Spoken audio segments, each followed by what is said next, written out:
Nagre-record na yan. Nagre-record na yan.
Pastor Francis.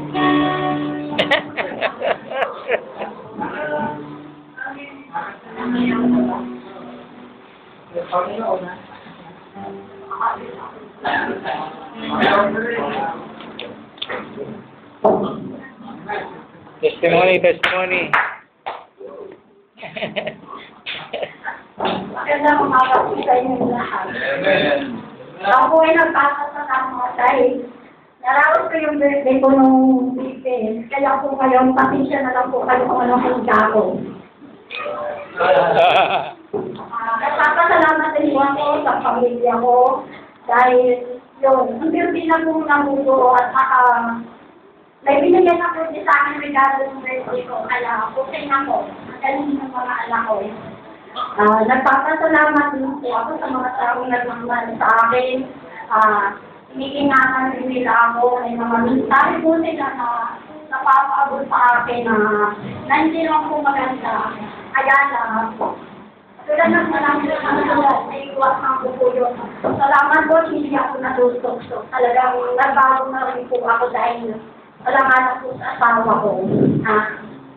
Nagpapasalamat din po ako sa ating Panginoon dahil iningatan niya yung mga magulang ko sa politika, yung mga kapatid ko, saka yung mga kapitbahay ko. Sana po, ipuin yung asawa ko na kung talaga kung kami na, sana po, huwag na siyang mahiyabon sa mga kapitbahay namin na magsama na kami.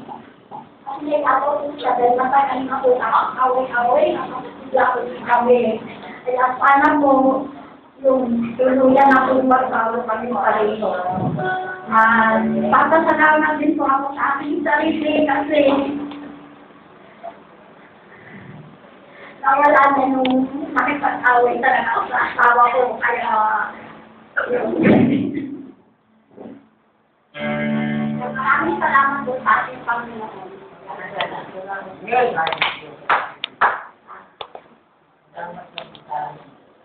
Salamat din po doon sa mensahe dito.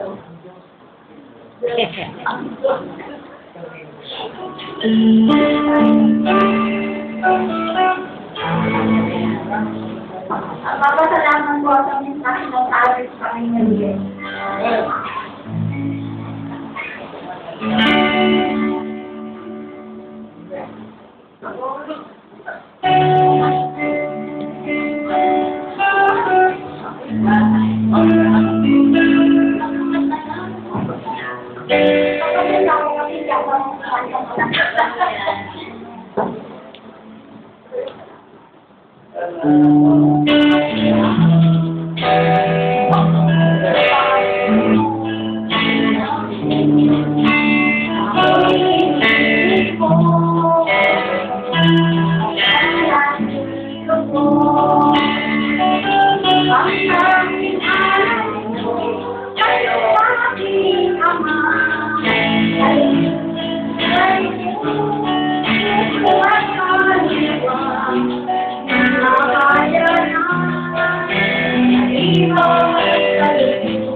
Thank you.